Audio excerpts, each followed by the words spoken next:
এটা একটা আর্টে পরিণত হয়েছে। আপনারা রোস্টিং ভিডিওর কথা কম বেশি সবাই জেনে থাকবেন। রোস্টিং ভিডিওর কথা আপনারা জানেন কি জানেন না? ভাইরা আমার, রোস্টিং ভিডিও নামটা দেখেন, অর্থাৎ কাউকে রোস্ট করা। আমরা মুরগি রোস্ট করার কথা জানি, এখন মানুষ রোস্ট করার সিস্টেম শুরু হয়েছে। একজন মানুষের কোনো ভুল কিছু পেয়েছেন, অবশ্যই আপনি সমালোচনা করবেন। আপনি একজন মুসলমান হিসেবে জানতে হবে কারণ ভুলের সমালোচনার মূলনীতি আছে। মূলনীতি আছে না নেই? কোরআন এবং সুন্নাহর বাতানো যে প্রিন্সিপাল, সেটাকে লক্ষ্য করে, সেটাকে আমলে নিয়ে, সেটাকে ধরে ধরে যদি আপনি সমালোচনা না করেন, তাহলে আপনার এই সমালোচনা এটাই আপনাকে জাহান্নামে নেওয়ার কারণ হতে পারে। ভাইরা আমার, আপনি কাউকে রোস্ট করার নামে, কাউকে সমালোচনা করার নামে, হতে পারে কেউ ভুল করেছেন, কিন্তু সেটা করতে গিয়ে যদি তার অধিকার নষ্ট করেন, আপনি সীমা ছাড়িয়ে চলে যান, আপনি যদি ব্যঙ্গ বিদ্রুপ করে হারামের পর্যায়ে চলে যান, তাহলে সূরা হুজরাতের আয়াতের আলোকে আপনি কবিরা গুনাহে লিপ্ত হলেন। আমরা অনেকে আছি যে ব্যক্তিগত পর্যায়ে এই বিদ্রুপ করাটাকে আমরা কোনো বিষয় মনে করছি না। সোশ্যাল মিডিয়াতে অনেকগুলো ভিডিও ক্লিপ আছে, আপনাদের চোখে নিশ্চয়ই পড়েছে, আমার চোখে বহু পড়েছে, যে অনেক সময় দেখা যায় বিনোদনের নামে কাউকে খোঁচাখুচি করা, কাউকে অপমান করা, কাউকে হয়তো ধাক্কা দিয়ে পানি দিয়ে ফেলে দেয়া, কাউকে কষ্ট দেয়া, কাউকে হয়তো প্রতারিত করা, এটাকে আমরা এনজয় করি। অনেক ভিডিও ক্লিপে দেখা যায় এভাবে কাউকে কোনোভাবে অপমানিত করে, কাউকে কোনোভাবে ধোঁকা দিয়ে, বোকা বানিয়ে আমরা এনজয় করি, আমরা হাসাহাসি করি।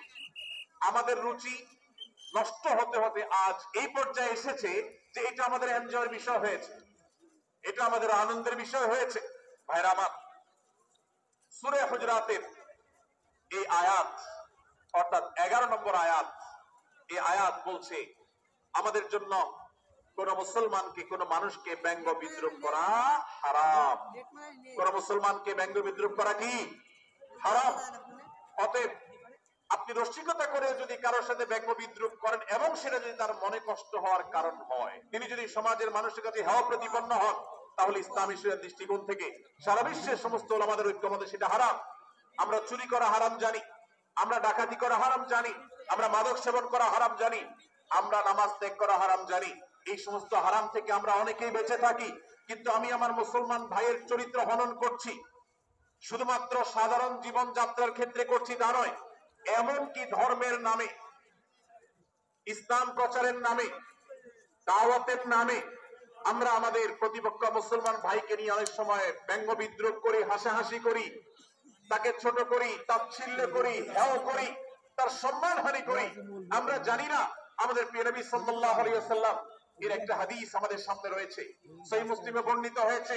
নবী করিম সাল্লাল্লাহু আলাইহি ওয়াসাল্লামের এই হাদিস আজ সবচেয়ে অসহায় হাদিস।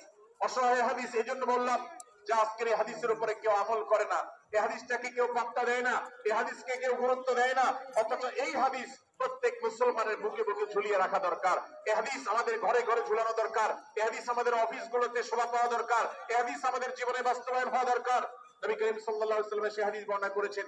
আবু হুরায়রা রাদিয়াল্লাহু তাআলা আনহু তিনি বলেছেন, লা তাহাসাদু, লা তাহাসাদু, হে মুসলমানরা, তোমরা কেউ কাউকে কখনো হিংসা করবে না, কেউ কাউকে হিংসা করবে না।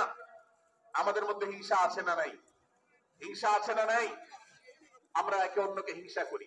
একদল মুসলমান অন্য দল মুসলমানকে হিংসা করে, কেউ কারো ভালো দেখতে পারে না। ভাইরা আমার, আল্লাহ নবী বলেছেন, লা তাহাসাদু, তোমরা একে অন্যকে হিংসা করো না। ওয়ালা তানাজাসু, কেনা বেচা করতে গিয়ে কেউ কাউকে ধোঁকা দিও না, প্রতারণা করো না। ওয়ালা তাবাগাদু, তোমরা একে অন্যের সাথে শত্রুতা বিদ্বেষ পোষণ করবে না। ওয়ালা তাদাবারু, তোমাদের কেউ যেন কারোর পেছনে লেগে না থাকে, কাউকে অবজ্ঞা যেন না করে।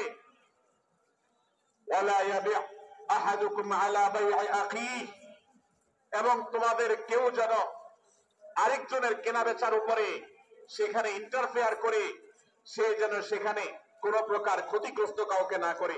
ওয়াকুনু ইবাদাল্লাহি ইখওয়ানা, হে মুসলমানরা, তোমরা আল্লাহর বান্দা, ভাই ভাই হয়ে থাকো।